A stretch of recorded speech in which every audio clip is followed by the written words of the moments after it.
And that's it. I am live. So hello. Now I've come on a little bit early just to make sure that I've got all my details all set up correctly. But I will kick everything off at 6 o'clock as agreed. So let me just make sure. I mean, there is a way to do a countdown, I think, so you can do a countdown up to 6 o'clock. But I need to test that. I've not just done that yet, and I suppose I should have tested it before I ended up doing this. But hey, here I am. So let me have a look at so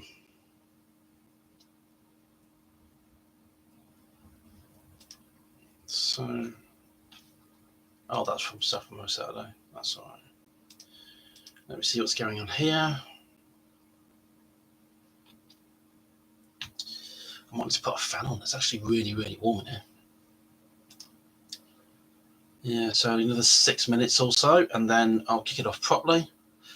Hello, Mercurius. How the devil are you? Just give me a second. I'm going to start at 6. I'm just trying to get myself set up a little bit because I'm new to this live streaming thing, and I'm not a Luddite, but at the same time, I suppose I should have spent a bit more time learning how to do this before actually doing it. But there you have it. What can I say? So right now I just need to check a couple of things. And I've just heard the front door go, and I think that's my pizza arriving. So well done. That was terrible. Terrible timing. Oh, there we go. It's working. I can hear myself. Brilliant. I'm sure you're not, Mercurius. So there we go. I mean, the purpose of this really is to save me time having to mess about with editing and all sorts of stuff. And well, I don't even edit my videos anyway. Literally just stop and start them. So what I can do now with these, I can just basically just do a live video and then just that's it. Just end it and then go to bed. So I spend a little time setting stuff up. But yeah, it's all good. Another 5 minutes, then I'll kick off. La la la la la. So right now, as far as oh, I've just done that wrong. As far as streams go, right now, this one is pretty boring. I'm literally gonna copy the link. So I'm just updating some of my socials live now. I wish I'd done the countdown now. I wish I set up a countdown, make it all look sort of professional or semi-professional, I should say. I don't want to use the word professional because that's a massive lie. Shouldn't really be doing all this live, but hey, there you have it. Fact is, I did look into doing sort of making it all fancy graphics, sort of doing intros and doing music and all that sort of stuff. And I looked at sort of video editing software, and then I realised that I didn't care. I didn't care about all the bells and whistles. You can have as many bells and whistles as you want, but if what I'm talking about is either boring, dull, or otherwise uninteresting, then it doesn't matter what fireworks I'm setting off. So I just thought I'd just keep it simple because I don't know how long I'm going to do this for. I didn't want to invest in loads of equipment and software because I didn't know how long I was going to be doing this for. I might actually just give up, you know what I mean, in about 10 minutes time and go, oh, do you know what, can't be bothered. Oh dear. Oh, woman coke. It's a bit strong actually. So yeah, so I didn't bother. I think the most expensive thing I've actually bought is this camera, and it's got a built-in microphone. That's why it sounds a bit naff. It cost me 20 quid. So, but it's a 1080 HD, and it looks absolutely fine on my 4K TV downstairs when I see the videos enlarged. So I ain't that fussed. I mean, I'm not videoing any product. I'm not trying to show anything off. So I don't really need a high-power camera. So there you have it. 2 more minutes, and then we'll get started properly. I did say 6 o'clock, so I don't want to take the mic. I'll probably run it for about an hour, so probably from 6 to 7 o'clock. I don't want to take too long because I'm hungry and there's pizza downstairs. So yeah, I'll need to Need to keep an eye on the time. Hopefully, we'll get a few people in. But at the moment, if it's just a few people asking a couple of questions, I'm absolutely fine with that because I mean, as far as the streaming front's concerned, I'm absolutely nobody. So I'm just a random face that pops up on YouTube every now and then, and it's not part of the algorithm. So and I don't even know if what I'm talking about is even remotely interesting. So I'd like to grab a pizza, but I'm going to be live in about a minute and a half, and I don't think introduce myself going, "Hi, welcome to the stream." It's going to look a little bit weird. So so there you have it. I think next time I will use the intro because I think you just like a countdown thing, like a premiere. So it goes, "Oh, and then you're live." Like, there's a guy there going. There isn't, by the way. That's just me being offensive with my fingers.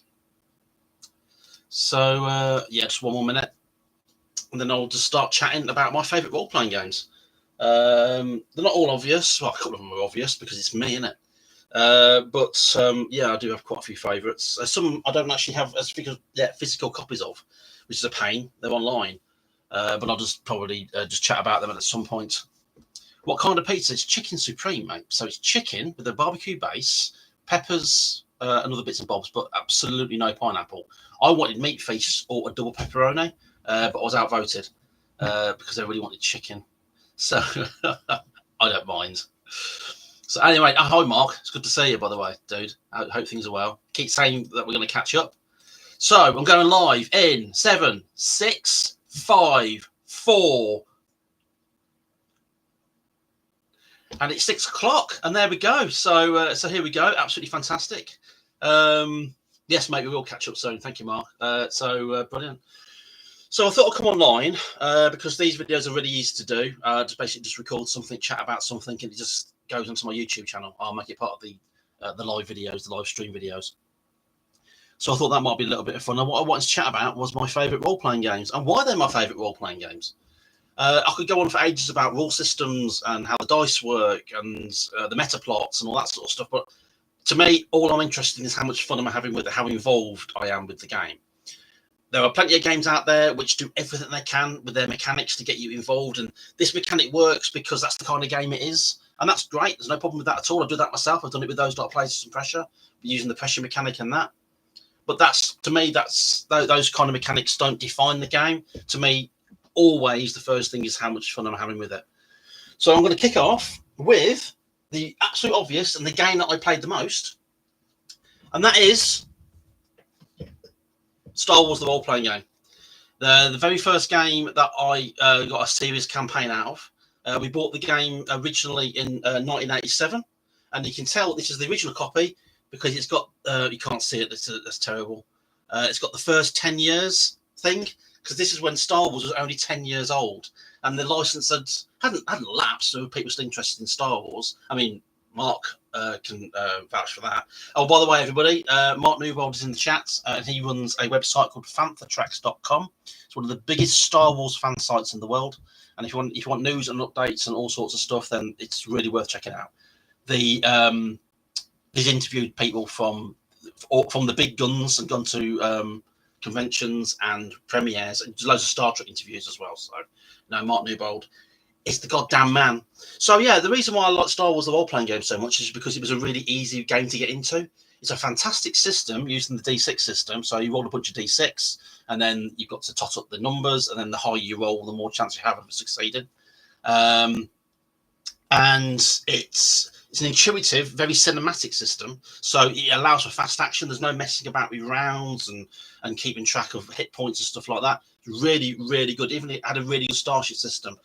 And what was great about this role-playing game, and we didn't realise it at the time, was that all the background material that was coming out, all the source books, actually became part of the expanded universe, which is now, of course, Legends. And when we played this, we started this in 1987. I mentioned this in the video. Me and Mark created a sector called the Setting Sector, and there's hundreds of planets, dozens and dozens of characters, loads of stories, and we used it for our own sort of drama, sort of audio plays and short stories and comics and stuff. And then, of course, when this came out, perfect breeding ground, we could use that, and then it lasted for about 10 years, something like that. I mean, it lasted seriously from 1987 through to about 1994. And then I took off and did loads of other stuff like Warhammer and ran other campaigns and other settings. But this will always be the biggest campaign that we ever ran. Loads of players came and played in our sandbox. Absolutely fantastic. It's also one of the best rule books written because Greg Costigan, when he wrote it, wrote it like a fan. He wrote it in a really. I actually interviewed him a few years ago. A really nice guy, and he actually wrote it as a Star Wars fan, basically. And basically, just as the way that he wrote it is like he's talking to you as if you're also a Star Wars fan, which of course you are, and that you're mates, and he's just sort of chatting away and being really, really sort of keen about you playing this game. And it's also contains some of the best games masters advice I've ever read. It actually helped me make my games a whole lot better. Deals with all sorts of things like melodrama and basically how to run a game. So yeah, absolutely 100% Star Wars role playing game. I do like. I didn't get on with Star Wars the D20 version, although Star Wars Saga was a little bit better. And I do like Age of Empire. Is it called? Not Age of Empire. Age of Rebellion. So basically the Fantasy Flight game on with the fancy dice. And that's really good, and I enjoy that. But this, I mean, just for off the cuff action adventure, brilliant.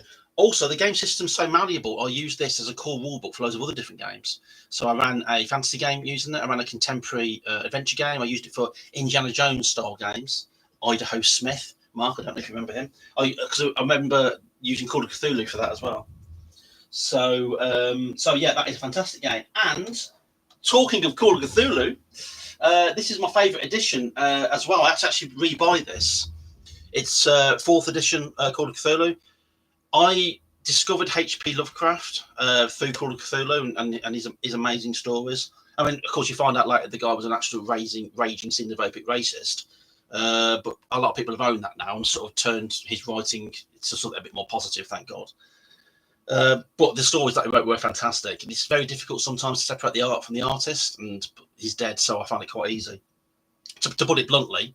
But yeah, the guy, his views were abhorrent, let's face it. Even at the time, they were quite extreme. But that's not what I'm here to talk about anyway. That's something completely different. Call of Cthulhu, absolutely fantastic. Absolutely love it. The new edition is really, really good. It's changed slightly, but this is my favourite edition. And this basically covers everything. It's got some wonder. I wish this camera was better. There's me talking about buying naff equipment, and now I want a better camera. But I mean, Les Edwards did some stuff in here. It's absolutely brilliant. Lee Gibbons, absolutely fantastic artists. There's some good colour plates to centre here as well. And I've got some great games out of this. It also had. It also enabled me to run one of the most uncomfortable games I've ever run. It was about kids getting killed at Miskatonic University, amazingly. And basically, I wanted a character who was going to act as a bit of a red herring. So I created a character who's like the gardeners, like a gardener sort of groundskeeper of the university. And he was the most racist, nasty. He was just horrible in every account. So I made him as horrible as possible. And then, when you sort of doing all this, you are basically just playing a character. And then you sort of, when the game's finished, you're kind of thinking, do they think I was preaching when he was saying all that stuff about other races and stuff like that? And I sort of get a little bit panicky, thinking he was just a character. Never did it again. I've never felt so uncomfortable in my life. Oh, and basically following on from that, Cthulhu Dark Ages, which is absolutely brilliant because it does a really good job of. Hey up, Pirate, how you doing? It does a really, really good job of adapting those rules and that kind of investigation sort of elements, and put them into the Dark Ages. Hence the title. That's really good. And in fact, I used this rule book to run one of my best ever Middle Earth campaigns. Because for some strange reason, it really, really suited it really, really well. Because this is like a cut down version of RuneQuest. So it's called Cthulhu, but it's a bit of a cut down version of. It feels like RuneQuest, same system, isn't it? Basically. And instead of sanity, it had darkness points. I used darkness. So the more, instead of going insane like you do in Call of Cthulhu, you're actually more prone to darkness than going over to the Sauron side. And I absolutely loved it. So the more you investigated, the more you discovered about Sauron and his people, the more it affected you, and then you sort of got drawn into darkness. It's basically what happened to Frodo, except without the ring. Excuse me while I have a sip of rum and coke in my Blade Runner glass. Oh, that's better. God, that's far too strong. So yeah, really, really good. Let me just get this back. So bear with me just 1 second. And then my next favourite is this one, Middle Earth role playing. Now, up to this point, yes, Mercurius, I've seen the new Dark Ages, the most recent edition. I've not actually bought it yet, but I'm hearing really good things about it. I actually quite like the new 7th edition stuff for Cthulhu. Is the Dark Ages, that edition, is that its own rule book, or is it a supplement for 7th edition? Because the good thing about that is it's its own rule book. You don't need to own anything else. You can just buy that and run your games. It's really, really good. So, but yeah, Mert, one of the best role-playing campaigns I've ever played in, with a character that I created called Tears Soulsong. Supplement, thank you, Mercurius. Yeah, so the new Dark Ages is supplement 7th edition. Okay, brilliant. Now I know. I don't actually own 7th edition. I did own it and ended up giving it to somebody, never saw it again. Crazy. So yeah, a good friend of mine who I haven't spoken to in a long time, and I should really, ran this game for me. It's one of the first games. The reason why I love this game so much is not because of the system. The system's convoluted and stupidly overcomplicated because it's basically Rollmaster, isn't it? Bloody hell! So, and that's a bit crazy straight away. And to be honest with the system didn't suit the kind of games. It didn't suit the setting. It felt properly shoehorned in. However, Middle Earth Role Playing and Iron Crown Enterprises, the publishers, produced some of the most amazing supplements for this game. Absolutely fantastic, with maps, full lore and background, the works. Really, really impressive stuff. So you really felt like you were sort of going, you really felt like you were exploring Middle Earth. But yeah, absolutely brilliant. But in fact, the games changed because the way that we were running the games was ended up being so radically different in theme from Middle Earth. Paul changed it to like a fantasy Europe. Which just, like I've said this before, I suppose Middle Earth. That's what Middle Earth is really. So we were playing in like a Dark Ages fantasy Europe. So we could do our own thing. He wasn't constrained by the setting, if you know what I mean. He could do his big bad boss without worrying, thinking, but we already had a big bad boss. His name was Sauron. So we did that. So no, it's a really, really, really good game. But yeah, in fact, I liked it so much. I got 2 of the bastards. Actually, this is mine, and this one, Paul Squire, the GM of the game, actually gave to me. Brilliant, really, really good game. So I'll be hanging on to that, and then I'm going to hop over to here and grab this one. And even though I didn't get much play out of this one, Shadowrun, and this is the first edition book. Shadowrun, absolutely fantastic. I struggled with Shadowrun when I first played it because I had 2 different kind of gaming groups, and one was into fantasy and one was into science fiction. And you sort of brought them both together saying, hey, it's a fantasy science fiction game. And then what you get is 2 different groups of people with very different expectations as to what the game's going to be about. So I did struggle, and I actually learned there's a games master that I used to play with called Paul Gilbert, who gave me a lot of his old AD&D 2nd edition stuff. Haven't got it anymore, Paul, sorry. And he ran some really good games with Shadowrun, really, really good. And not long ago, I think we're doing 5th edition with God, I can't remember who it was with now. Anyway, well, yeah, Andy and Jason, I think it was. Anyway, you don't know him. I don't know what I'm talking about, people you don't know. So, yeah, Shadowrun, really, really good. The game mechanic took me a little while to get used to. It's basically a success roll. You roll your dice, 5s and 6s are successes. It's what I based Fireteam on. I've got a role-playing game out called Fireteam. It's a science fiction military role-playing game, dead simple. 3 stats, combat, command and control. And so, yes, really, really good little system. And actually quite a really good setting. When I ran my own Shadowrun games a while later, they were basically all the creatures, all the metahumans were all just people going through a bit of a plastic surgery fad, and all the magic could be explained away with sciences. Because as much as I enjoyed the magic, sometimes I couldn't get it to balance. So I just chickened out basically. And but I think the setting in Cyberpunk Seattle was really good. And this had a dearth of stuff for it, supports and supplements and books and all sorts. Really, really good. There was another book that came out called Earthdawn, which is supposed to be like the history of the way back when in the past. And I think it was like the prequel to Shadowrun, and it's basically all the creatures as they were back then, thousands of years ago. I've got that as well. Never played it though. But honestly, I wish I'd played this more. I really, really do. Some really good interior art as well. And then we move on to this one, which I enjoyed, but didn't play enough. Star Trek: The Role Playing Game. This is the second edition. I think this is the Games Workshop release. And in here, I've also got Star Trek 3, Starship Tactical Combat, and loads of other books and bits and bobs. This is a good game. It's a percentage-based system, and you go through careers, a bit like Traveller. And yeah, it's actually a really, really good game. The only thing missing of it was Starship stuff, because I think they have their own separate Starship combat system.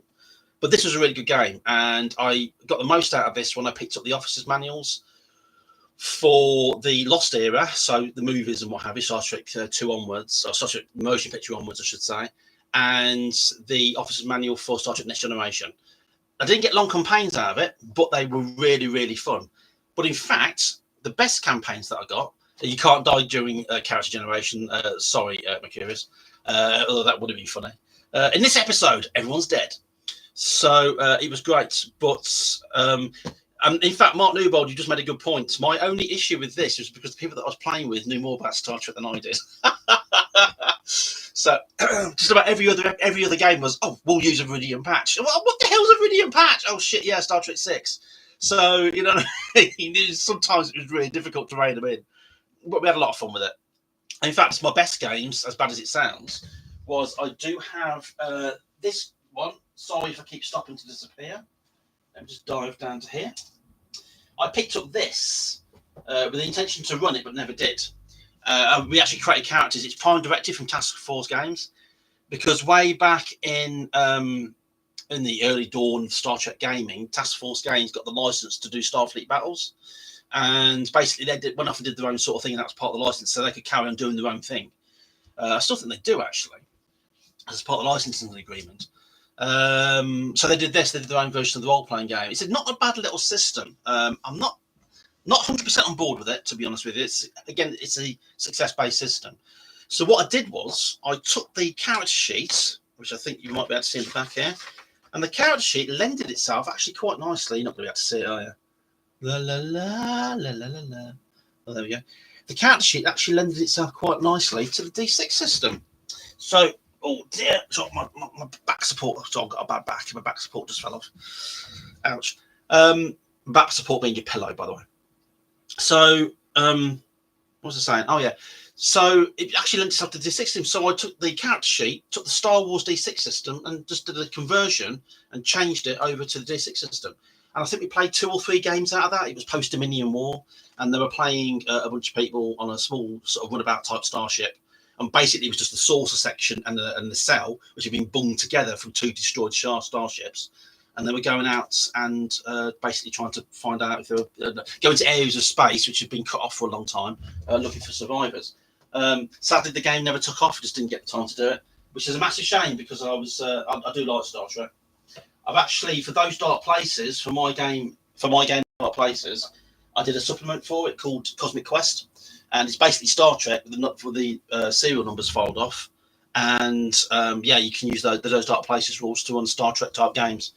And I ran a game with Infinite Monkey Tales ages ago called Into Dark Places, and again that was set post Dominion War, because I was obsessed with the Dominion War, because Star Trek Deep Space Nine is my favourite Star Trek series. Next to the movies, the original movies. And yeah, brilliant. Hi Angela, how you doing? Yeah, the launch of the game is brilliant. Excellent. So that was that. So let me just flick over here for a second. And where is it now? Let me just find it. Where are you? Where are you? Where are you? Oh, it's not here. There it is. Now, this game, I've got lots of use out of. Played them mainly with a friend of mine called Andy Curtis, who is in Australia at the moment, just visiting, doesn't live there. And yeah, it's a first edition Warhammer Fantasy roleplay. Now, Paul Squire was running Merc for me, running Dungeons and Dragons stuff. And I wanted to return the favour, so I went out and bought this. I think, what does this cost me? I don't think there's a price on here. Pretty sure, brand new, this cost me £9.99. And I was actually amazed with this book, because everything you need is inside this book. Character creation, combat rules. and then the world, and then magic, and then the setting, and then an adventure, and then the bestiary. It's filled with everything. Just with this book alone, I got God knows how many adventures out of it. In fact, I didn't have to buy any supplements for it until about 97, when Hogshead Head Publishing were doing some supplements, and they did the big map and the fold-out Games Master screen, because I desperately wanted a Games Master screen for it. And we were at Gen Con, I think, in 1997. Mark, I think you were with us, actually. It was me, you, and Andy and his family.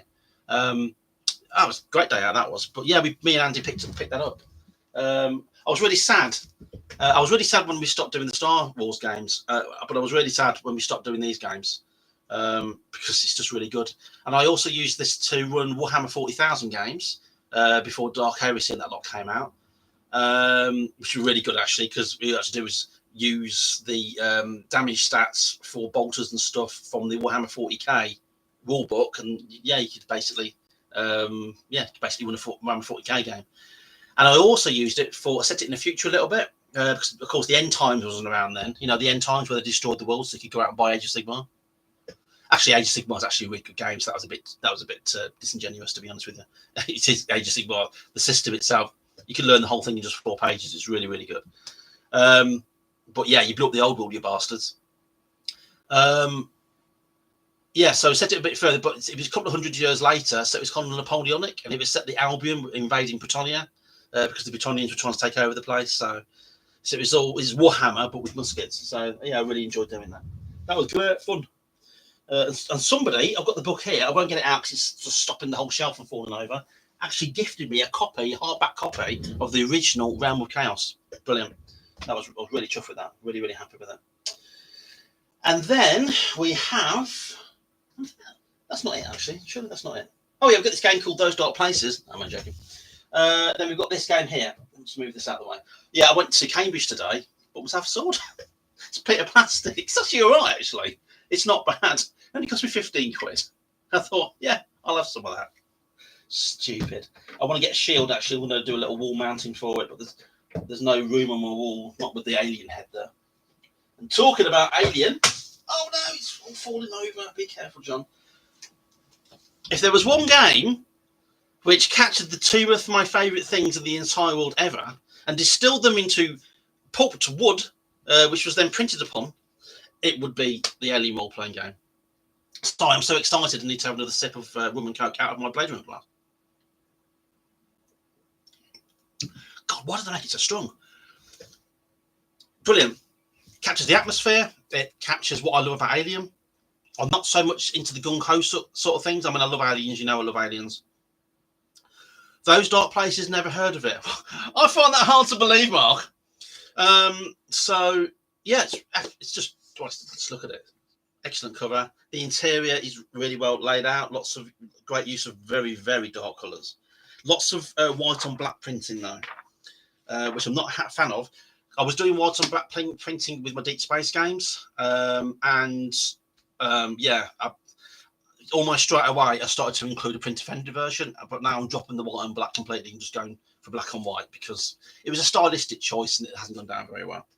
But yeah, this is a really good game. It uses their Year Zero engine, and it's got rules. The stress rules in this are really, really good. And I don't know if I've actually got them here. Yes, I fallen on the floor. I can't bend over. Oh. Hurting my back there. Everybody's making a video of Jonathan with back pain. Well done. Yes, they are. Yeah, so I got loads of dice because I was doing reviews and all sorts of bits and bobs. Little face hookers on. Oh, so cute. You can't see that. Let me just do that properly, actually. Oh, no, that's not one of them. Oh, there we go. Yeah, I got little face hookers on the ship. So I was, and they actually, in Free League, bless them, actually sent me the rule book and the dice and basically just to say, dude, like they knew me. So, yeah, brilliant. I haven't played this as much as I want to. I've only played a few games, and in one game I did sort of almost bring someone to tears. And I feel really bad about it. I don't like getting those kind of emotional responses out of people on gaming tables, but it's just one of those things. I don't think but took me. I think they were surprised as well, to be honest with you. I'm not that good at GM, so it probably had nothing to do with me. But this, yeah, one of my favourite role-playing games because I was going to like it by default. Let's face it, because it's Alien, and it's a role-playing game. So it was like, holy shit. You know what I mean? However, the actual game itself, what they did with it, and they've used lore. One of my other books has fallen over now. Oh my God. Agony. So what they did with it, as far as the lore is concerned, it's really, really good. So they basically took all the bits and bobs and all the lore that I like from Alien, and they've run it from Prometheus through to Alien 3 and just after. So yeah, I'm 100% on board. Even included Alien Isolation, which I'm really happy with because Alien Isolation is my preferred sequel to Alien. Let me have a quick look at the comments. Tra-la-la-la-la. I remember it was a book. No, YouTube doesn't like chat as putting in links, unfortunately, but I'll see what I can do. So yeah, it's pain in the bum. So Alien, yeah, absolutely fantastic role-playing game. My next favourite role-playing game. Let me just get this off here very carefully, and it's fallen down. I don't really care. It's this one, the Fighting Fantasy role-playing game. I love it, and I love it because when I first started GMing, I spent a lot of time using this because it's fast and it's simple. And I actually use this to introduce lots of other gamers into the role-playing hobby. Because, like I say, everything you want in a role-playing game is in here. I would run whole campaigns using this. In fact, I tried a couple of years ago. We got some friends of mine online, and we tried to run a campaign. Unfortunately, my computer wasn't very good, and then real life got involved, got in the way. But this was the system that I was using the Fight Fantasy system. Now there is a Advanced Fighting Fantasy, which is the official role-playing game from Farsight Games, which I've actually written official adventures for, which actually got published into French, actually, believe it or not. A French publisher got in touch, and they said, it's all in French, so I don't understand what it is. I understand my adventure, because I bloody wrote it. But yeah, the French publisher got in touch and said, we really like your the Floating Dungeon of Factor's Lure, and can we put this in to this? It's basically a compendium of adventures for Advanced Fighting Fantasy. I've ended up in the same book as Graham Davis. How did that happen? How did I get to this point where I'm sharing credits inside a book with Graham Davis, who I used to read a lot of when I first started out in role playing? Absolutely fantastic. So, and the artwork's brilliant as well. I did my own artwork for my original games, and I'm a passable artist. I'm not professional in any way or form. And to be honest with you, the reason why I did my own artwork is, well, I'm a bit of a ponce, to be honest with you, because I wanted my artwork in a Fighting Fantasy book. And I did. So I started with Fighting Fantasy in 1983. It's one of my favourite things ever. It's absolutely brilliant. I've got autographs from authors and writers and artists out my arse in my collection, unfortunately, which is I've had to put away because there's no more room in here. I absolutely love it. I grab it whenever I can. I play it whenever I can. And to be able to not only write, but also illustrate for Fighting Fantasy and become one of their pantheon of illustrators, I can't tell you how much that means to me. It's absolutely brilliant. And then I pitched Stellar Adventures, which is the science fiction version of Advanced Fighting Fantasy. I said, can I write that? And then Farsight Games graciously said, yeah, go ahead. That's absolutely fantastic. And I think I got past character creation. I was about to get into the meat of it. I got all that written, and then sadly something happened in real life, and I couldn't continue the book. So I said, okay, I'm going to need to take a break on this. And then things changed. And then a year later, Graham Botley at Farsight Games got in touch and said, look, I'm going to use what you've already written in the first half of Stellar Adventures. I'm going to finish it. I'm going to release it. And I went, knock yourself out, kid. I didn't finish the job, but as long as I get a cover credit, then knock yourself out. And that's exactly what he did. And yeah, it's really, really good. So yeah, I think in my entire career, role-playing game design career, writing for Fighting Fantasy and drawing for it as well, yeah, absolutely spot on. So yeah, very happy with that. So yeah, the Fighting Fantasy role-playing game, this one, yeah, I ran loads of games. It's lovely. It's a lovely little game, dead simple, and it introduces you to the game as if, hey Lloyd, how you doing? Introduce you to the game as if you're directing a film. So I mean, you kind of are, because you are directing the action, you're directing the scenes, you're not directing the actors, they're the players, but you are directing NPCs. So it sort of approaches it from the angle of a filmmaker, and it takes you through it step by step. It's really, really good. And then just to add fuel to the fire, they then released this, the Riddling Reaver, which adds extra rules, adds some magic, and it's a really good little campaign. And in fact, I've actually got. I might as well get them out actually. Let me just move these out. Yeah, all my Fighting Fantasy stuff I've had to put away because there's just no room. Oh, dear, I've just trashed Lone Wolf. I'm so sorry, Joe. There we go. So yeah, I liked them so much. I bought multiple copies because now, so when I was running games, I could just literally just hand the books over to someone and go, "Yeah, I'll read this, and I'll see you in a couple of weeks, and we run a game." There we go, job done. Dead simple. And also, to be honest with you, the reason why I bought 2 Riddling Reavers is because that was the original. Sorry, no, that's the original with the green band, and then that was the reprint with the dragon band at the top. So you can see the difference. Because, and why did I do that? Because I'm a massive nerd. That's why I did that. So yeah, really happy with that. And it's a great little game. It's a good, fun little game. Now, taking a step back. Hey, Britt, how the devil are you, sir? Oh, and Brotherhood of the Dice have just turned up as well. Good to see you all. Oh my God, I've got 9 people watching. Oh my God, one more person. I've got the set. Let me just take another sip of rum and coke out of my Blade Runner glass. Oh God, I'm not making it that strong next time. So we move on to a bit of history. Now, this is a bit of a weird one. This is not one of my favourite role-playing games. I don't like the system. I'm not. Hello, Jess. How you doing? Nice to see you. I'm not a huge fan of the system. I wasn't a huge fan of the system until 5th edition came out. D&D 5th edition came out.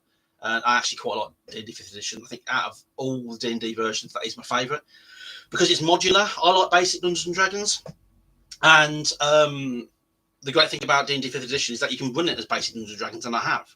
So you got feats and talents and that sort of stuff. And I just dropped them. If I didn't like them, I just dropped them. Yeah, really good. And yeah, I had good fun running a couple of games. I haven't run as many games as I wanted to because Dungeons and Dragons basically just dominates everything, doesn't it? So it's easy enough to find players, but then at the time, the sort of games that I wanted to run, I don't think would have appealed. And I love Forgotten Realms. Forgotten Realms. I'm a massive fan of Forgotten Realms, and that's one of the reasons why I like Dungeons and Dragons. Honor Amongst Thieves, the film from last year, absolutely brilliant. Absolutely loved it. That is how I'd run a Dungeons and Dragons adventure. A little bit quirky, a little bit silly, a little bit of drama, a little bit of emotional involvement. Absolutely loved it. And I know it probably doesn't mean anything, but I was in HMV the other day, and you know the action figures in the box sets, they're selling them for £9.99 now from £25. And I almost bought the whole crew: Elgin, Simon, Holger, and Forge. I nearly bought the whole crew for 40 quid. And I can't find them cheaper online. So I thought, I'll just find those cheaper online. And I really can't. So yeah, get over to HMV. They've got a lot of them. But anyway, talking about Dungeons and Dragons, it's the Rule Cyclopedia. I love this book. Again, it's got a little bit of Hollow World in there. It's got a little bit of everything, basically, from the first 5 books, box sets, basic and expert, etc. Hello, Strain. Yeah, really good. Now, I used to have all 5 of those box sets, and I sold them. That's right, dear viewer. I'm a twat. I sold all 5 of them. Back in 2005, when found out my wife was pregnant. So we thought, okay, let's get some money behind us. So I had a massive purge of my entire role-playing. I used to have 2 walls of bookcases filled with role-playing games. And I sold a lot of them. I sold loads of merch stuff. I sold all my old D&D stuff, my D&D second editions. Loads, like my merch stuff went like wildfire for really good prices. Loads of my board games went and all sorts. Really cool. But then yeah, I sold them. I found somebody who wanted to buy them. I wasn't going to do it, and then but basically, let's just say he made me an offer I couldn't refuse. And for some strange reason, I've got a horse's head. Stupid joke. So I ended up selling them, but they're all kind of condensed into the Rule Cyclopedia, and this is really good. You want to do some original OSR gaming, and I've got some OSR games here. I've got the white box, which I'm going to show you in a second, which I'm a massive fan of. I've got basic fantasy role-playing games, some really good old OSR, old school sort of game. I'm a big fan of Dungeon Crawl Classics, the meat grinder way you create characters, really good.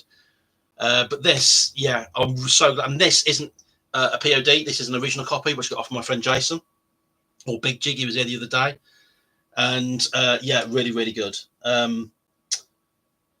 You can get this if you go on to Drive Through RPG. and Wizards of the Coast, they're Dungeons and Dragons. You can actually get this as POD. You get a softback or hardback, and the quality is actually pretty good from what I've seen. I haven't actually got a copy myself.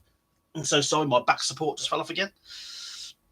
I haven't actually got a copy myself, but this is an original, and yeah, really good. And what I've also done, I've been picking up. Let me see if I can get one of these out, just in case. I don't want it to collapse. That's my problem. Where's the Grand Duchy? There it is. They've also been doing PODs of their gazetteers, and some of these gazetteers are really, really good.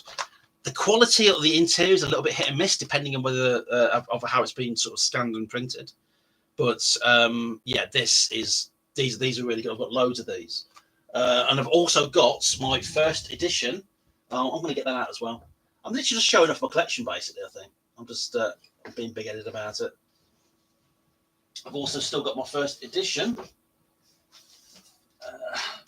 Forgotten Realms campaign set.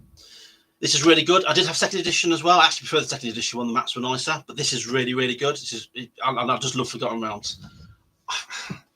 How do I put this? Forgotten Realms in third edition was fantastic, but in fourth edition, when they introduced, was it fourth edition when they introduced the Spell Plague? I wasn't hot on that. I don't like these cataclysmic events which change the world fundamentally. That's one of the reasons why I stopped playing World of Warcraft. Because Lich King was amazing. When Cataclysm came out and everything changed, I was kind of set in my ways. So I was probably being a little bit miserable about it. So yeah, I mean, it is good. Don't get me wrong, but I prefer classic Forgotten Realms. Because I read all the books, didn't I, in the late 80s, early 90s, especially like the Icewind Dale trilogy and all that sort of thing, and the Dark Elf trilogy, because R.S. Salvatore just wrote some fantastic books. So, and I preferred them over the Dragon. As much as I love the Dragonlance books by Weiss and Hickman, I did prefer the Forgotten Realms books because there's just a lot going on all over the place. It didn't focus on one central story or one central pathway. It was all over the world, and that's probably why I enjoyed it more. But I do love Dragonlance. You can't see it. I won't get it down because it's got loads of stuff on it. But I picked up the Dragonlance board game with its hundreds of pieces, and it was complete. Couldn't believe it. 15 quid. Couldn't believe it. Found it in a charity shop. Talking about charity shops, I also found this. Oh no, it's not here. That's annoying. That must be another one of the ones I had to pack away. Is it down here? Oh, it's here. It's here. It's brilliant. I found this in a charity shop for £2.50. Well, I say I found it. My wife found it in a charity shop for £2.50 because I thought it was just like a kid's board game. And yes, it's got all the Ralpath and Metal miniatures in there, and they're all complete and not been painted. The whole thing, by the looks of it, hasn't even the cards haven't been punched properly. So I think somebody bought it, never properly played it, and then just dumped it in the charity shop. We found this in a place called Bakewell, which is amazing cakes, near Matlock in the Dales. Just a little charity shop in the middle of nowhere. £2.50. I couldn't believe it, and it's complete. And I crapped my pants. Because I honestly thought they'd made a mistake, and they said, surely that should say £25 or £250. But no, £2.50. Couldn't believe it. So, yeah. Like I was saying earlier, I'm not... I can't get this in there. Should never have got it out. Oh, I'll put it away later. I've never been a massive fan of Dungeons and Dragons. That's a complete lie. I have been a fan of Dungeons and Dragons, but I've not been a massive fan of the system. I think Dungeons and Dragons does Dungeons and Dragons really, really well. But I've not been a massive fan of the system. I think it's a bit clunky, a little bit whiffy and swingy. And then in later editions, especially second edition and 3.5 edition as well, I got annoyed with, and fourth edition in some respects, even though we did run a campaign in fourth edition with Matt Jason and his broken leg. That's a completely different story. And yeah, you're sort of sitting around the table waiting for stuff to happen. And then when it comes to your turn, you roll a d20, you roll low, and then you just move on to the next person.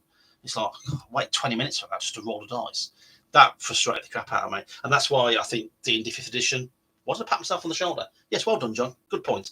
That's why I think D&D 5th edition was actually probably my favourite edition, because you could cut back on the rolls. You could make it a little bit easier. It kind of puts the power back into the hands of the DM, which I'm much more appreciative about. I'm going to take a swig of drink out of my Blade Runner glass.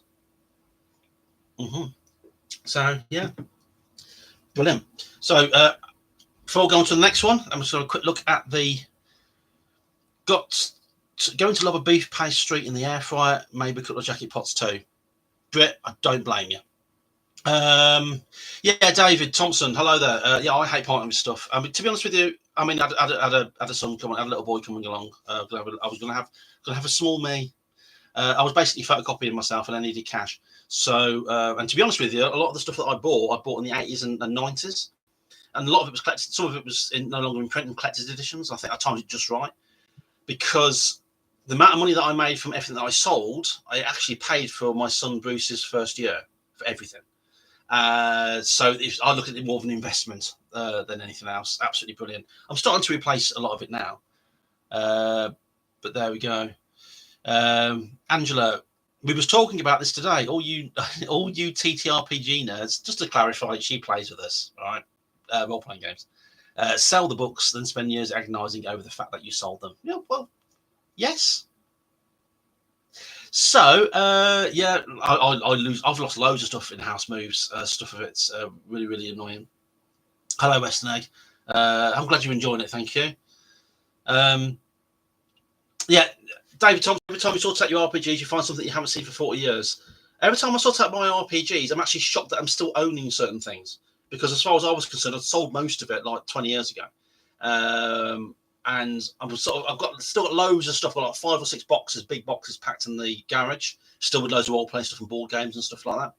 And I need to get them out, really. Well, we're redoing this whole room, so I'm going to have proper shelves in, because these plastic things were put in as an intermediary, and then starting to fall to pieces. They were put in as a, that'll do for now. They've been there for 5 years. Brilliant.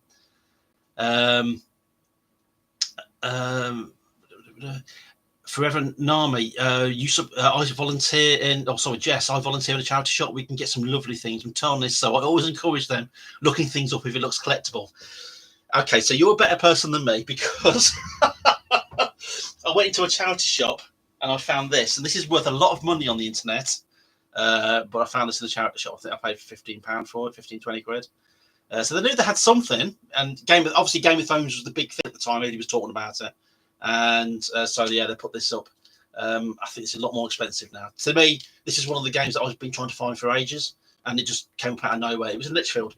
I found it at the St. Giles bookshop. It was in there. They also had a massive hardback copy of Rollmaster as well. I was going to buy the Rollmaster. I even went back for it, but sadly I missed out on that. That was really annoying. So, yeah. You've had more than one clear out. I have, Mark. I had more than one clear out. Hey, Mercurius, calm down. I'm getting to Dragon Warriors. But first of all, I'm going to dive over to this one. I'm losing light, actually. It's getting a bit dark.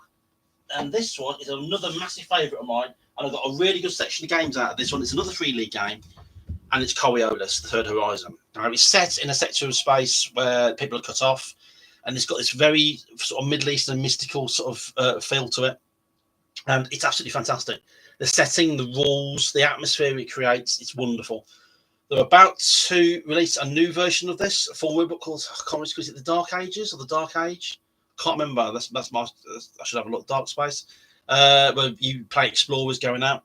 But this is a fantastic book. I got wonderful stuff out of this, because I've just read the first 3 Frank Herbert Dune books. So Dune, Messiah, and Children of Dune. Then, as far as I'm concerned, Dune is a trilogy. Those are my 3 favourite books of the Dune series. And I was looking for a Dune game, and I think it was something I've always tried to find, and I can't remember who published it. Remember the original Dune game back in sort of late 90s, early 2000s, and they printed about 3,000 copies, and then that was it. It was done, or 300 copies. Who was that? Was that Last Unicorn Games? I think it was. I can't remember. Yeah, really, really good. I never bought. I mean, I never found a copy of it. That is another one of my holy grails next to the original 1979 Alien board game. But I will find it one day. I'll probably have to kill someone for it. But hey, there you go. I will be rich, and I'll give them whatever they desire. Horse's head, probably. So yeah. So this scratched my Dune itch. It's got the same sort of level of mysticism, weird shit going on. Absolutely wonderful, wonderful game. Again, it's one of those games which I adore. This one's covered in dust. Come on, John, sort your life out. It's another game that I absolutely adore, and it's another game that I never got to sit down and run a proper campaign for. I ran some really, really cool games, but never got a chance to properly run it, which is a real shame. Oh, pop that back. So yeah, you're right. The new Coriolis Quick Start is up on Drive Through RPG now. It looks really, really good. I've downloaded it. I haven't actually had a chance to read it yet. but I kind of like the direction that they're going in. Given it, the good thing about Coriolis is it's a big sandbox setting. It has a little bit of focus, but in this new one, excuse me, I do apologise. In this new one, it's a bit more focused as to what you're doing and where you're going and why you're going there. So yeah, I'm looking forward to seeing that. I'm going to liken that to sort of Those Dark Places and Pressure games, whereas Those Dark Places was a bit more focused. Pressure's more of a sandbox for you to go out and do what you want. So I did it in reverse. I don't know, Mark. I put Mark Newbold's name. Mark Newbold is my best mate in the entire world ever since the beginning of time, and I put his name into Those Dark Places as an NPC that people could use. I don't know, Mark. I'm assuming people have. Those Dark Places is quite a well-played game, from what I understand, and Precious seems to be doing quite well. So I'm really happy with both games.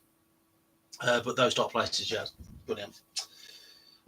So that brings me on to another game. Oh, out of the way, Ogre. Which I had a lot of fun with. Now, Dragon Warriors, absolutely brilliant. I was looking for. I'm a massive fan of Robin and Sherwood. I've said that millions of times. Huge fan of Robin and Sherwood, and I was looking for a game that sort of did low-key fantasy, sort of a bit more mystical, sort of pseudo-historical, and then along came Dragon Warriors. Now, I pretty much missed this in the 1980s when it originally came out because I was playing Fighting Fantasy. And there was other games coming out, and there's another game called Maelstrom, which I've actually got a copy of now, which I'm amazed that I never bought that when it first came out. That was a really good game. But yeah, I've got all the 6 original paperback books, and I've got these and all supplements. In fact, as a bit of a boast, this is the only role-playing game I've ever had, which I have now, where I own every single official published piece of material, including, if I can find it, this, which took us a while to find, and it's the introductory book for Dragon Warriors, which, oh God almighty, what am I doing with it? Which was given away on free RPG Day a few years ago, and couldn't find it anywhere. And then Simon, a friend of mine, found them through an American seller. He had quite a few of them, so we all chipped in, and came to about £12 each, and managed to get it. And that topped off my collection. And I could also say I've got all the adventures from all the White Dwarf issues. I actually went and found all the original White Dwarf issues in which Dragon Warriors had an adventure in, or an article, or even a competition. So yeah, I own every single official published item for Dragon Warriors. I've actually written for Dragon Warriors officially for Serpent King Games. I've written a game, adventure called The Cursed King. I read that a couple of years ago. It's still in development. I'm sure it's going to come out at some point. I was really happy with it. So hopefully we'll see my contribution. Oh my Lord, my voice just broke then. Jesus Christ, Johnny, 52. Hopefully we'll see my contribution to Dragon Warriors in the near future. And hopefully it'll do well. I've just popped that back. Yeah, I'm a big fan of Dragon Warriors. I ran a campaign for it. I ran a couple of campaigns. One was set in the Lands of Legend, just as normal, which was great fun. Really, really good. And then I did another one, which was set in England, just after in about the 12th century. And their characters got involved with some dark magic, and they got transported to the Lands of Legend.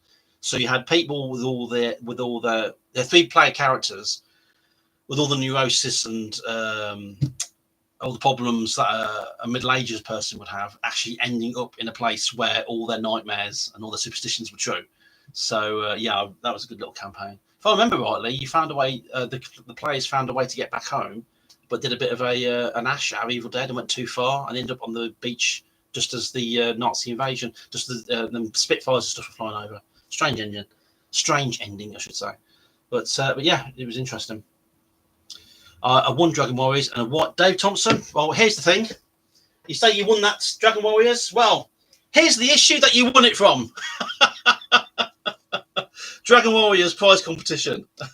Like I say, I picked up everything when I could to complete the collection. As soon as I saw this, out of nowhere, I just saw the word Dragon Warriors, and I went, I'm having it. There we go. I don't care. Could be a 1-page advert. Could be some bloke just basically holding a picture of Dragon Warriors and going, hey, Dragon Warriors. I would have still bought it just to complete the collection. So well done on winning the competition, by the way. So that's really good. There was another section that load of books out at the time as well called Loaf, in the 1980s, and I played some of them. They were great fun. I even bought the big role-playing game. £20 the role-playing game was, and value for money or what? I mean, the amount of stuff that's in there, components and books and maps and all sorts of stuff, absolutely spot on. Really, really good. And then I started picking up something I also do love as well, are independent games. And I'm going to have to give a shout out to Scott Malthouse, because when Osprey Games first started doing role-playing games, there was 3 games. There was Paleomythic, Romance the Perilous Land, which is this one, and Those Dark Places. So Those Dark Places was there at the beginning of Osprey Games role-playing game line. So yeah, so this is a cool little game. I wouldn't say it's independent, it's from a big publisher, but Scott originally released this online on Drive-Thru-RPGs, his own production, and then went to better production values and sort of did some changes, got some more art, and then released it as a book. And it's an OSR game. There's plenty of stuff going on. It's in a fabled, it's a lovely interior, some great artwork. And it's in a fabled England, so folk tale England. So there's Robin Hood, King Arthur, all sorts of stuff kicking off. So it's basically just like a fictionalized version of England, but with all the fables and stories being true. That's really good. And then Graham Rose did a game called Paleomythic, which is set in the Stone Age. Was it the Stone Age? Role-playing game? Yeah, Stone Age and Story. So it's a fantasy role-playing game. Nice cover to that one. So sorry about the camera quality. So it's a Stone Age role-playing game, but with lots of magic. It's a fantasy role-playing game just in the Stone Age. That is quite entertaining. And then I started picking up some other indies. And one of my favourite ones is this one, which is Aegon, which is a game which I wish I'd brought to the table. And it's a mythical Greece role-playing game. The interior is beautiful. The game system's really, really good. That's a really good little game. Yeah, I can highly recommend that one. And there's another game called Warlock. If I can just get it out. I'm just waiting for my shelves to fall down and create havoc. It's for comedic purposes. Yeah, great game. There's a new version of this now called the Traded Edition, and this is basically, and I hate to use the analogy, but it's basically Warhammer Fantasy Roleplay with all the careers and stuff and the kind of attitude, that kind of grim fantasy attitude, but instead of using the D100, using the D20. And they've done a Traded Edition, which is a more updated version. And I like this so much. I wrote a game, I wrote this for it, called Bridgetown. So I wrote that for it. Well, me and Greg Saunders wrote that for it. And this is just really good. It's great fun. I played it a few times. It's really good fun. My favourite thing in here is because it was based on the 1980s sort of kind of sensibility in role-playing games, and it had that kind of weird fantasy, pseudo-historical fantasy feel to it. I created a character called Felicity Grendel. Brilliant. A lot of Felicity Kendall, but Grendel, as in fantasy Beowulf Grendel. Her name was Felicity. Doesn't matter. I was really tough with that. Nobody said a thing about it. There we go. I'm not sore about it at all.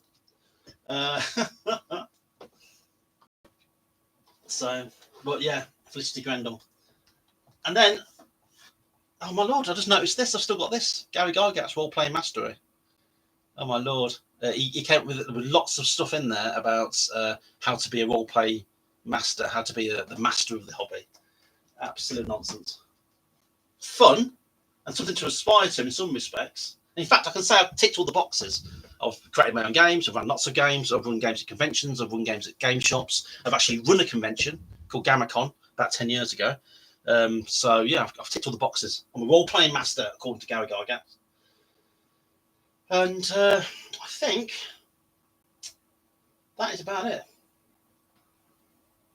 That's Bare Bones Fantasy, Port Cthulhu, Rocket Age. I mean, the thing is, I could spend an absolute age going through my shelves and picking stuff out. Maybe I'll do this again at some point. But yeah, but those are some of my favourite games, and they're my favourite games not just because they're good games. Well, they are good games. They're not my favourite because they're good systems, but because the overall aesthetic, the design ideas, the setting itself, everything about it is a lot of fun. I just really enjoy doing them. So if anybody's got any questions, now's the time to ask. I'm going to wrap this up in about 10 or 15 minutes. So I'm just going to go through, oh, dear me. I'm going to go through some of the comments. David Thompson, yeah, I always miss free RPG day as well. For some strange reason, I'm always in the comic shop when it's free comic book day. I'll just come home and shitloads of comics. But yeah, for whatever reason, free role-playing games. Did you ever feel awkward? Do you go into the shop and he's like, "Oh, it's free role-playing game day. I'm going to get myself some free role-playing games." So I'm just going to take all this shit, mate, and walk out without paying for anything else. I don't know why. I always feel awkward. I need to turn the light on actually because oh no, I'm not doing that. That's terrible. It's too bright. Yeah, because the quality of the video is starting to drop out now because I'm losing light, which is really, really annoying. Let's have a look. Miss White Dwarf. Yeah, I miss White Dwarf. I miss Old White Dwarf. Old White Dwarf. Before it turned into basically a massive advertisement for Games Workshop minis. Yeah, I do miss Old White Dwarf. Yeah, Arcane was a brilliant magazine. You know, Arcane ran for 20 issues, and I had an article published in Arcane called "Please Hug the Role Player to Your Left," and it was about. It's called for the article called "On the Soapbox." Excuse me, and it's basically about how the role-playing hobby is looked down on, but we don't do ourselves any favours because we're always arguing internally. This was 1997, 98, and even back then there was issues with people disagreeing with how you should play a role-playing game, which is purely subjective on every level. And then I submitted an article called "Ping, What a Great Idea." It's about where games masters get their inspiration from. I actually did a video recently about games master inspiration and basically just took it from that.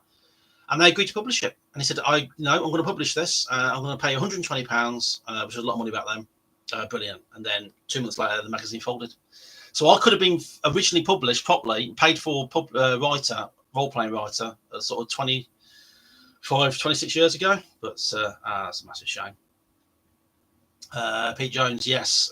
Scott Myers just has some great games. He's done one called In Darkest Warrens. I actually ran a game of In Darkest Warrens about a siege on a castle. Strader know about this because he wanted to kill the elves while using that system. It's a really neat little system. Really, it's only a couple of pages long. It's really good. I wrote a game for that, which he published called The Halls of the Valen. Just like a little simple dungeon bash. Yeah. David. The Osprey role-playing games have been really, really good, and they've really been trying to diversify their line with loads of different topics, loads of different settings, loads of approaches. Yes, it is extremely good. Felicity Kendall. Who didn't have a crush on Felicity Kendall? I won't have anything to say about her because you're talking about the woman I love. Yeah, I love her too. That was a young one's thingy. GammaCon.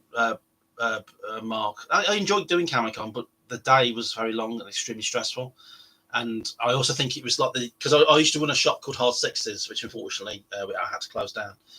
So I tried to do something to sort of, for the community and run it in this lovely place. And it's a shame it didn't work out. Still got the banner in the garage, the big GammaCon banner. Still got it. Don't own the name anymore. I actually sold the website name and the name of the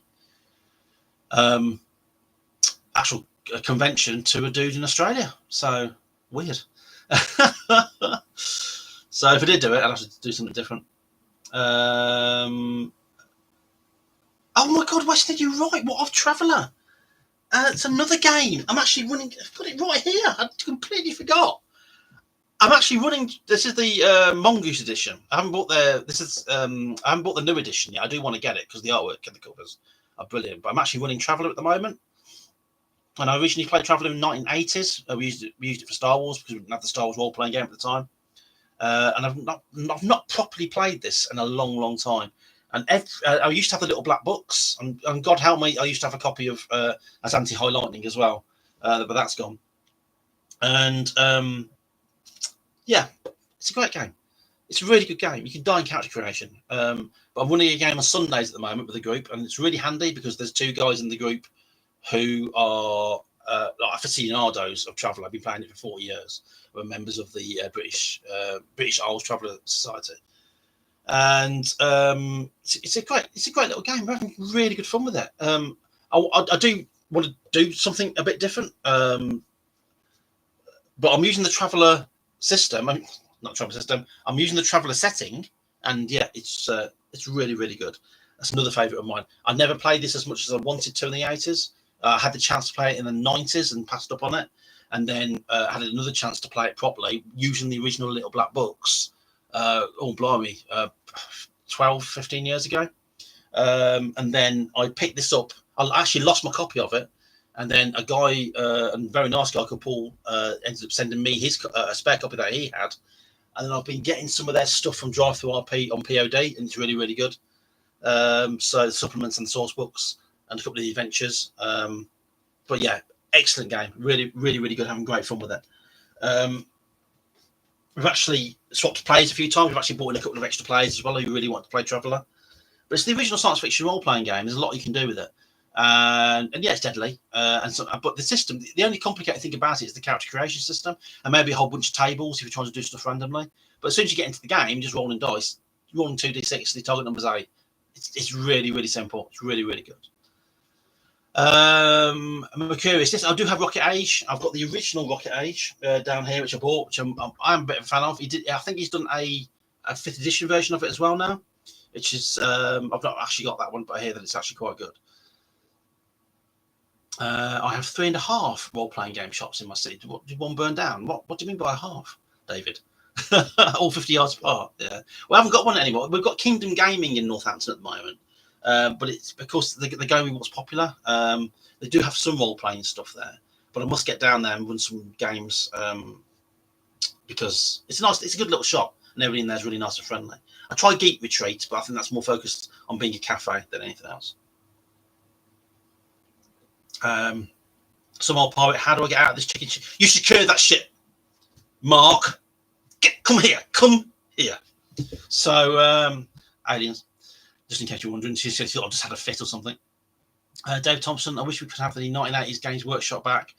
I worked there just before they dropped all the third-party products and became Warhammer only. A sad day. It was a sad day.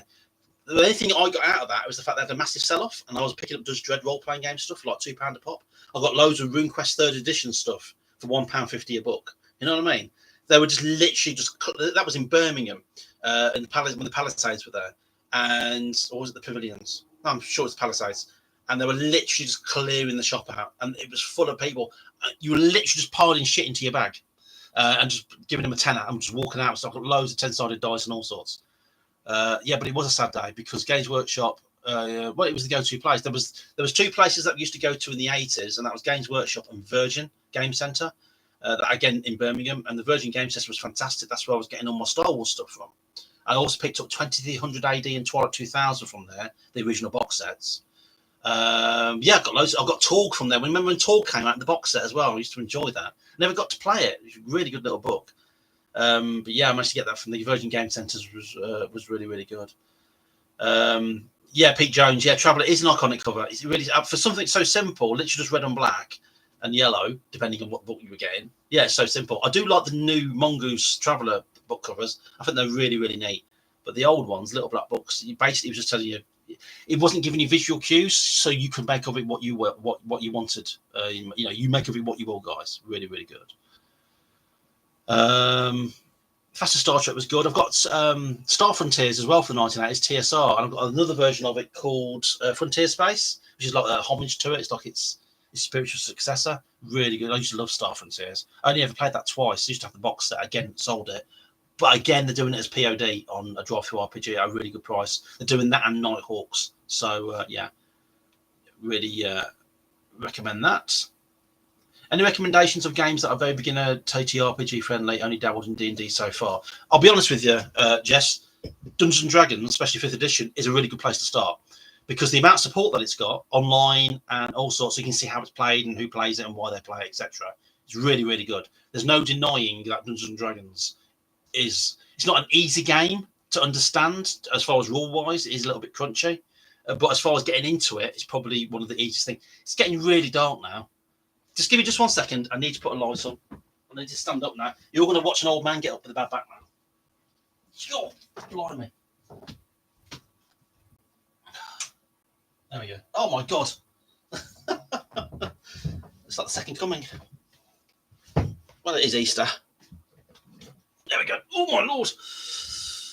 I need that back support again. Oh, it's too far out of the way. I can't be bothered. I'm just going to have to deal with it. Anyway, sorry, Jess. So Dungeons & Dragons is probably one of the best games to get involved with as far as actual getting into the hobby is concerned. It's a fantastic gateway drug. I'm not going to lie, there are better games out there. There's better systems. There's better settings as well, as far as I'm concerned. That's just a personal thing. But its reach and its popularity and the amount of things you can read about it online, yeah, it's probably one of the better games to get into. If you can find a copy of it, if you want to understand how games work and how to run them, pick this up. The Fighting Fantasy book. I think I've got one of these for about £2.50 from Amazon. And just read it and just read through it, and then even run a few games, because the good thing about this is it takes all the rules out, so you focus on how to run a game, and then you can add rules and get used to rules as you see fit. To me, that's why I prefer rules like games these days, because sometimes rules get in the way, and you're so busy flipping through the book wondering how you're going to do a backflip because you've got a dexterity of 12 and you've got a two-handed sword, which is a +1. You know what I mean? You're going through charts and tables. No, just make a ruling and move on. That's the way I like to do it now. As long as it makes sense, of course. You don't just make shit up, do you? Still want it to be a challenge. But yeah, I think Dungeons and Dragons at the moment is probably one of the better gateway drugs. Gateway drugs, that's probably a terrible way to put it. Let me just scroll down a little bit. 21, we're just looking at great power games. Very easy to run, yeah. The Half a Shop is the Warhammer shop. Yeah, Half a Shop. I get it now. Mark, yeah, Cyberpunk was fun back in the day. That was really, really good. I played 2020 a few times and did Shadowrun, of course. But yeah, so I used to really enjoy Cyberpunk. Hitler riding a T-Rex will never be topped. You're right, it won't. There's a long story behind that, everybody. Using the Star Wars D6 system, running a game set in the Buffy universe, but set in England. So there's Watchers, and there's a place where, yeah, it's a long story. But yeah, Hitler riding a T-Rex. Jesus Christ, what a day. Oh, blimey, Dave, you lost heart. For a minute then, I thought they were ripping you off, but you were actually spending your wages on Games Workshop stuff because you got a discount. That's the way to go, I suppose. Yeah, Games Workshop board games, Peter, from the 80s and 90s, they were excellent. The components, the gameplay, everything about it, absolutely fantastic. Chainsaw Warrior was one of my favourites. That was absolutely fantastic. And what's it called? Block Wars. Block Wars is just fantastic. They did some really, really good stuff. Star Frontier modules are still sealed, and keep them sealed. David Thompson, keep your Star Frontiers modules sealed. A T-Rex riding Hitler wouldn't work, so I jumped to the bottom then and saw Brits. But you're absolutely right. Although it's Buffy, you can make it work.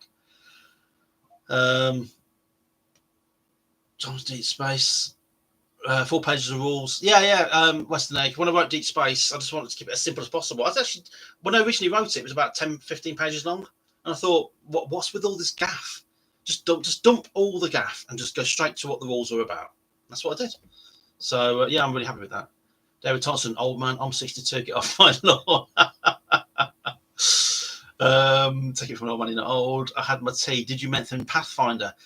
No, I haven't mentioned Pathfinder. I do like Pathfinder. We played it first edition with a friend of ours. And, yeah, we spent one session creating the characters and realised that my character was useless against the undead, and then the entire campaign was about the undead. So yeah, it didn't go down very well. Although being killed by electric lizards, it's a long story. Don't get me wrong, the games were a lot of fun. They really, really were. I'm sad that didn't last as long as we wanted them to. That particular adventure path, anyway. But Paizo's Pathfinder was really good. I mean, it was just basically just a fan version of 3.5 because, of course, they moved on to 4th edition at that point and made everything OGL. So. But it is a really, really good game. Enjoyed Pete Jones. Enjoyed reading Deep Space. I was thinking of running a Star Trek game with it. That's weird because we just spoke about that earlier. If you go to Drive-Thru RPG, I wrote a supplement for it called Cosmic Quest. And basically, it's how to turn those Dark Places games into a Star Trek game. So we've got rules for starships and Starship combat and shields and stuff like that. It's called Cosmic Quest. The Star Trek stuff is only hinted at because, IP issues. But you can run a Star Trek game with it. And we actually run a game with Infinite Monkey Tales called Into Dark Places. And that was, I thought it was a lot of fun. It was really, really good. David Thompson, I have a big box of unopened minis from the 80s. Yeah, that's what I've got in that game down here, the Dragon Quest game. The Val Partham figures are still unpacked. I've got loads of Grenadier and Val Partham miniatures, and again locked away, all still in their blister packs. And it was when they released them in the 80s with the names of the sculptors. So the special edition is the sculptor's name on the front of the packet. I've got some elves and wizards and some dude on a horse. I can't remember what he's called. But yeah, I've still got them in their blister packs as well. They're staying in the blister packs as well. Although saying that, those blister packs, the plastic perished quite quickly. I bet they're all split to bits now and all sorts. Mark Newell's Spider in the Well made that worth it. You're right. We did in the Pathfinder game. We ran that for a few weeks, and was that the one where we killed the that big bird creature, the cockatrice, and then we shouted, "That's right, we skull fucked your chicken." Was that one with the goblins? Brilliant. What a game. Anyway, so yeah, there's a spider inside a well in the pub, and we killed the giant spider, and then basically took over the pub and called it the Spider in the Well. And we had the big giant spider stuffed and hung from the ceiling. Brilliant. I wish we carried on with that. Yeah, the old slaughter-based ones. I've still got some of the ones where the actual bases are part of the moulding of the casting as well. I've still got loads of those. I've got some Traveller ones, old Traveller ones from the 80s. Were they Citadel? No, they weren't Citadel. Were they Grenadier? I can't remember. They're not in the blister packs. I'll have to dig those out as well. But they've got, in fact, have I got them here? I can't be bothered. Yeah, they've still with the bases already moulded into them. It was really, really good. Yeah, Mark, you've been picking up. I remember I used to buy. Mark Newbold just mentioned about the Star Wars wedge packs. I used to buy the box sets, so the Empire Strikes Back, Return of the Jedi. I used to have loads of different figures in. I was a terrible painter. I was an awful painter of miniatures, so I never really used to bother that much. Yeah, those blister packs from the 1980s are absolutely superb. I think I've seen some of those actually. Need to check those out. So there you have it. I'm actually 10 minutes over, so I think I'm going to have to end the stream there because I haven't had any tea yet. I'm absolutely starving. So let's run it for another few minutes. So if anybody's got any questions they want to ask, they want to chuck any questions at me, we'll wrap this up at 20 past. It's 9 minutes past 7 now. So you've got 10 minutes if anybody's got any questions about anything at all, role-playing focused. I'm more than happy to answer. So we'll have the next 10 minutes as an Ask Me Anything session. How about that? So I'm just going to sit here and sip from my rum and coke from my Blade Runner glass.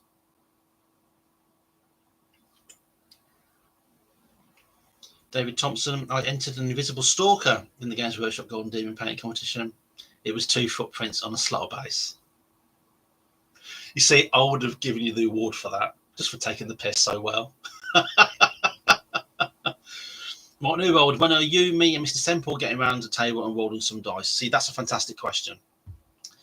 We ran some games. In fact, if I remember, the last time we played a role-playing game was the Star Wars Fantasy Flight Games role-playing game round at your house, in your loft, surrounded by your vast Star Wars collection. I think I was wearing a Clone Trooper helmet whilst we were playing it. That was a good little game. James ran the game for that one. It was really, really good. The Imperial Assault was at my house. I do remember being upstairs. I've got the photos. I found your old Han Solo blaster, the black one, from the 1980s, and there's a picture of me pointing at you, you doing that, and James at the end of the table with a clone helmet on. Brilliant. Why are you adding coke to the rum, dude? Well, Mark, I'm adding coke to the rum because rum tastes like shit. There we go. That's my answer. I'm sticking with it. That's my truth.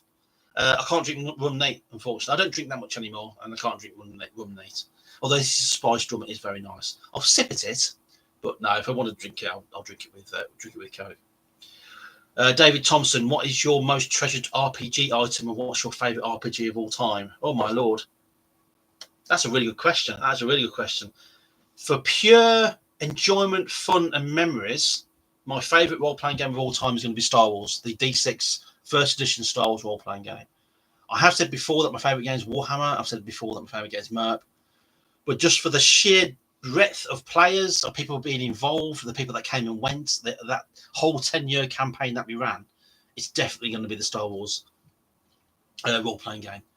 Mainly because of the fact that it means a lot to me because I'm a massive Star Wars fan. It meant a lot to the people playing it because they were massive Star Wars fans, and everybody got involved in some way. Everybody created their own little part of the setting and little part of the universe. And I can't ask for any more than that. Yeah, some of the games went off the rails. Some of the games were a bit confrontational. Some of the games sort of melted down a little bit. But the majority of the games, the majority of memories that I have of my Star Wars role-playing game years, from 1987 to 1997, with a few beyond that, nothing but joy and just excitement about going around to my friend's house on a Sunday night to spend 4 hours just rolling dice and saving the galaxy. So absolutely spot on. My most treasured role-playing game item of all time is that I have it here. I have an original copy of the Titan, the fighting fantasy game, Fighting Fantasy World. And I bought it when it first came out. This is one of the things that I bought from Games Workshop when it was still selling stuff that wasn't Games Workshop stuff. And the reason why this is treasured is because you can't see well there. I've got loads of people to sign it. So Steve Jackson in Livingston, Chris Chilios, Russ Nicholson, Duncan Smith, Malcolm Barter, loads of people to sign it. And I absolutely am 100% in love with this because, and this is going to sound, but I used to smoke a lot. I used to smoke a hell of a lot, like 40 a day. I quit 20 years ago or so.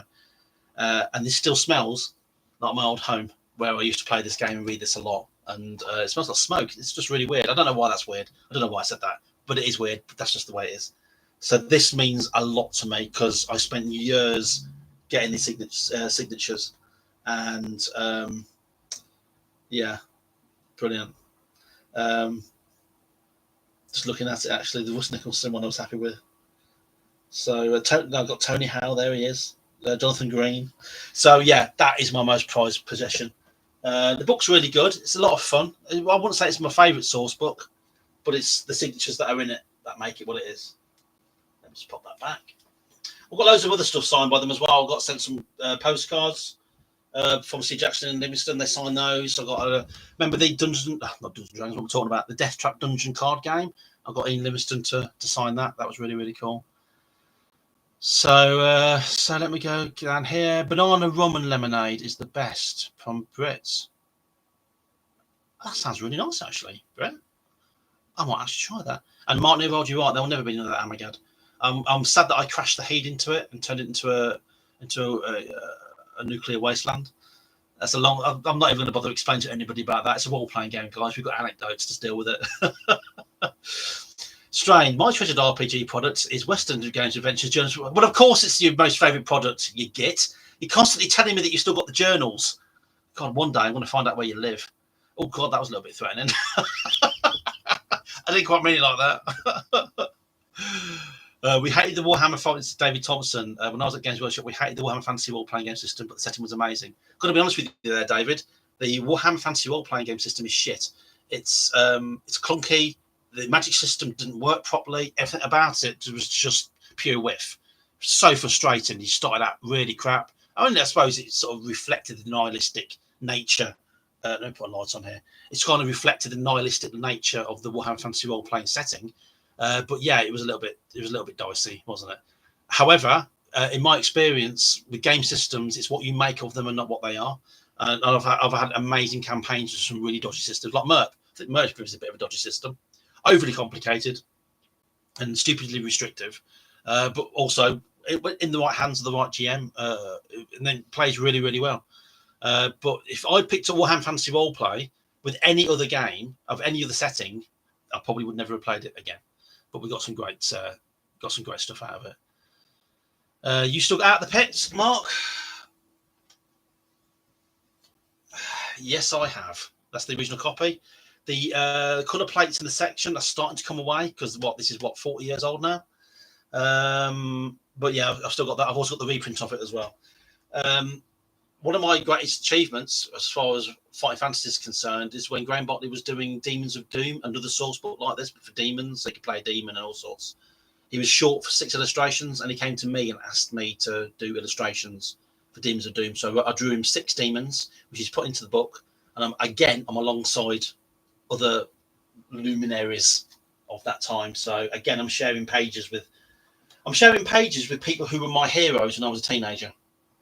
And I never thought I'd get to that point. I never thought I'd get there. If I'd told my teenage self, yeah, you're going to write adventures, official adventures for Fighting Fantasy, and it's going to be in there as well. Well, I said, what the fuck are you doing in my bedroom? Get out. So yeah, crazy.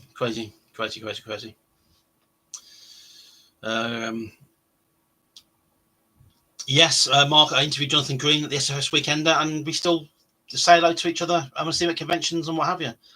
He's a really nice guy, one of the nicest guys in the gaming industry. He's doing some really good stuff at the moment with his own little label called Ace Game Books. He's done a Beowulf one, he's done an Alice in Wonderland one, I think he's done a Dracula one as well. So he's doing sort of game book / role-playing games. The Beowulf one's really good. Heroes, I think it's called. So yeah, if Ace Game Books, yeah, by all means, go and check that out. Great, it's like drinking pop, but better. By the sounds of it as well, by his spelling, you've been drinking it tonight. So dicey, I see what you did there. I know. My gang never minded the crunchy games. With me, David Thompson, my gang never minded the crunchy games. With me, with crunchy games, I like crunchy games, I really, really do, but the level of crunch will always reflect the amount of players that I've got around the table.